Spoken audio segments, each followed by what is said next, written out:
இயேசு கிறிஸ்துவின் நாமத்தினாலே எஸ்ஆர்ஹெச் ஊழியங்கள் சார்பில் என்னுடைய வாழ்த்துதலை தெரிவித்துக் கொள்கிறேன். நாம் வாழும் இந்த கடைசி கால கட்டத்தில் சர்ச் அல்லது சபையை பற்றி பேசாமல் இருக்க முடியாது. இது பேசப்பட வேண்டிய ஒரு முக்கிய தலையங்கமாக இருக்கிறது. சர்ச் அல்லது சபை என்று சொன்னோனே ஒரு விஷயம் எனக்கு ஞாபகத்துக்கு வருது. உங்களுக்கு இந்த எஸ்ஆர்ஹெச் ஊழியங்கள் என்பது ஒரு சபையை போல தெரியலாம். ஆனால் இது ஒரு சபை இல்லை. மாறாக கர்த்தருடைய வருகைக்கு அடுத்தபடியான பரிசுத்த வேதாகமத்தின் சத்தியத்தை உங்கள் மத்தியில் பகிரும் ஒரு ஊழியத்தையே இந்த எஸ்ஆர்ஹெச் ஊழியங்கள் செய்கிறது. பெரும்பாலான கிறிஸ்துவை அறியாத அல்லது கிறிஸ்தவர் அல்லாத ஜனங்களிடம் போய் சர்ச் அல்லது சபை என்றால் என்னன்னு கேட்டால் அவர்கள் பலவிதமான பதில்களை சொல்லுவார்கள். உதாரணத்துக்கு, ஒரு சிலர் சர்ச்னா ஒரு கிறிஸ்தவ கட்டடம், இல்லாட்டி ஒவ்வொரு ஞாயிற்றுக்கிழமைகளிலும் கிறிஸ்தவர்கள் கடவுளை வணங்க செல்லும் ஒரு இடம்னு சொல்லுவாங்க. அப்படி இல்லாட்டி, இந்த பேரில் ஒரு சர்ச் இருக்கு, இதே பேரில் நம்ம ஊர் பக்கமும் ஒரு சர்ச் இருக்கு, அந்த பேரில் ஒரு சர்ச் இருக்கு, பக்கத்து தெருக்கு போனால் அங்கே வேறொரு பேரில் சர்ச் இருக்குது. நீங்கள் எந்த சர்ச்சை பற்றி கேட்குறீங்கன்னு அவங்க நம்மக்கிட்டே ஒரு கேள்வி கேட்பாங்க. இதில் கவலைக்குரிய காரணம் என்னன்னா, பல வருஷமாக சபைக்கு போகும் அநேக கிறிஸ்தவர்களுக்கு கூட சபைனா என்னங்கிற சரியான புரிதல் இல்லை. நான் என்ன சொல்ல வாரேன்னா, பெரும்பாலான ஜனங்களுக்கு சபையை குறித்ததான வேத அடிப்படையிலான சரியான புரிந்து கொள்ளுதலும், சபை எதுக்கு இருக்குதுங்கிற சரியான தெளிவும் குறைவாகவே இருக்கிறது. அல்லது அதே புரிந்து கொள்ளுதலும் தெளிவும் இல்லாத நிலையில் சபை இருக்கிறது. ஆகவே இந்த காணொளியானது சபையை குறித்ததான வேத அடிப்படையிலான அடிப்படை விளக்கத்தையும் கடைசி கால சபையானது எப்படி இருக்க வேண்டும் என்பதை தெளிவுபடுத்தும். முதலாவதாக சபைக்கான அடிப்படை விளக்கத்தை வேத அடிப்படையில் பார்ப்போம். சபை என்பது ஒரு கட்டிடம் இல்லை. சபை கட்டிடம் என்பது தேவன் வாசம் செய்யும் ஒரு இடமும் இல்லை. 1 கொரிந்தியர் 3:16, 1 கொரிந்தியர் 12ஆம் அதிகாரம், ரோமர் 12ஆம் அதிகாரம், எபேசியர் 1 மற்றும் 5ஆம் அதிகாரங்களின்படி சபை என்பது உங்களையும் என்னையும் குறிக்கிறது. இயேசு கிறிஸ்து சபைக்கு தலையாகவும் அவருடைய சரீரமானது சபை என்றும் அர்த்தப்படுகிறது. அதாவது நீங்கள் சபை என்ற வகையில் தலையாகிய இயேசு கிறிஸ்துவின் சரீரத்தின் அவயவங்களாக இருக்கிறீர்கள். இதுதான் வேத அடிப்படையில் சர்ச் அல்லது சபை என்பதற்கான அடிப்படை விளக்கம்.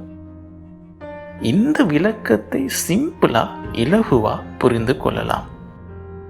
ஆகவே இயேசு கிறிஸ்துவின் சரீரத்தின் அவயவங்களாகிய சபையாகிய நீங்கள் ஒன்று கூட ஒரு இடம் தேவைப்பட்டதால் சபை கட்டிடம் என்பது ஒரு ஊடகமாக மாத்திரமே பயன்படுகிறது. ஆனால் இயேசு கிறிஸ்துவின் சரீரத்தின் அவயவங்களாகிய சபையாகிய நீங்கள் இந்த குறிப்பிட்ட சபை கட்டிடத்துக்கோ அல்லது இந்த குறிப்பிட்ட பெயரில் இருக்கிற சபைக்கோ போனால் லேசா பரலோக ராஜ்யம் நுழையலாம் என்றும், இந்தந்த சபை கட்டிடத்தில் இந்தந்த பேருள்ள சபையில் பரலோகத்துக்கு நுழையக்கூடிய டிக்கெட் இருக்கும்னு நீங்க நினைச்சால் அது தப்பு. அப்படி பரிசுத்த வேதாகமம் எங்கும் குறிப்பிடவில்லை. இயேசு கிறிஸ்துவின் சரீரத்தின் அவயவங்களாகிய சபையாகிய நீங்கள் ஆவிக்குரிய சரியான சத்தியம் போதிக்கப்படும் சபைகளுக்கு மாத்திரமே நீங்கள் செல்ல வேண்டும். அதில் எந்தவித மாற்று கருத்தும் இல்லை. ஆனால் எந்த பேருள்ள சபையும் எந்த பேருள்ள சபை கட்டிடமும் உங்கள் கையை பிடித்து கொண்டு பரலோகம் கூட்டிக் கொண்டும் செல்லாது, பரலோகத்தில் உங்களுக்காக சிபாரசும் செய்யாது, அப்படி செய்யவும் முடியாது. மாறாக நீங்கள் இந்த உலகத்தில் உங்கள் தனிப்பட்ட வாழ்க்கையை கர்த்தரின் பார்வைக்கு முன் வாழும் விதமும், அதாவது பரிசுத்த வேதாகமத்தின் அடிப்படையில் உங்கள் கடைசி மூச்சு வரை கர்த்தர் அழைத்த அழைப்புக்கு உண்மையுள்ளவர்களாய், கர்த்தருக்கு திருப்தி உண்டாக்கும் வகையில் நடந்து கொள்ளும் விதமும் தான் நீங்கள் பரலோக ராஜ்யம் செல்ல தகுதி உள்ளவரா இல்லையா என்பதை நிர்ணயிக்கும். இன்னொரு விதத்தில் சொல்ல போனா, நியாயாதிபதியாகிய கர்த்தரே அந்த தீர்மானத்தை எடுப்பார். இன்னொரு முக்கியமான விஷயத்தை இக்காணொலியை பார்த்து கொண்டிருக்கும் நேயர்கள் புரிந்து கொள்ள வேண்டும்.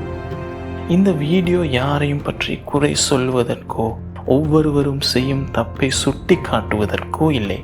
மாறாக தேவனின் சத்திய வார்த்தையாகிய பரிசுத்த வேதாகமம் என்ன சொல்லுகிறது என்பதை விளக்குவதற்கு மாத்திரமே. இயேசு கிறிஸ்துவின் சரீரத்தின் அவயவங்களாகிய சபையாகிய நீங்கள் கர்த்தருக்கு எவ்வளவு முக்கியமானவர்கள் என்று தெரியுமா? அந்த முக்கியத்துவத்தை காட்ட அவர் உங்களை எதற்கு ஒப்பிடுகிறார் என்று உங்களுக்கு தெரியுமா? சபையாகிய நீங்கள் மணவாளனாகிய இயேசு கிறிஸ்துவுக்கு நிச்சயிக்கப்பட்ட கற்புள்ள கன்னிகையாகவும், மணவாளனாகிய இயேசு கிறிஸ்துவின் கல்யாணத்துக்கு ஆயத்தம் பண்ணின மணமகளாகவும், கணவனாகிய இயேசு கிறிஸ்துவின் மனைவியாகவும் ஒப்புமைப்படுத்தப்படுகிறீர்கள். ஆகவே இந்த சபை என்கிற கான்செப்ட், கருத்து அவ்வளவு முக்கியமானதாக இருக்கிறது. தேவன் ஏன் உங்களை கற்புள்ள கன்னிகையாகவும், ஆயத்தம் பண்ணின மணமகளாகவும், மனைவியாகவும் ஒப்புமைப்படுத்துகிறார் என்பதை இந்த வீடியோவின் 2ஆம் பாகத்தில் பார்க்கலாம். பழைய ஏற்பாட்டு காலத்தில் நம்முடைய தேவன் இஸ்ரவேலுக்கு மட்டுமே தேவன் என்கிற ஒரு கருத்து இஸ்ரவேலர் மத்தியில் நிலவியது. கர்த்தர் ஆபிரகாம் மோசே மூலம் ஏற்படுத்தின உடன்படிக்கைகள் மற்றும் ஆபிரகாம் யாக்கோபு மூலம் வந்த சந்ததியாகிய கருத்துக்கள், எண்ணங்கள் அவர்கள் மத்தியில் இருந்தபடியால் அவ்வாறு யோசிக்க வைத்தது. ஆனால் தேவன் ஆரம்பத்திலிருந்து புறஜாதிகளையும் அவருடைய மகிமையான திட்டத்தில் வைத்திருந்தார். எசாயா 42ஆம் அதிகாரம் ஒரு நல்ல உதாரணம்.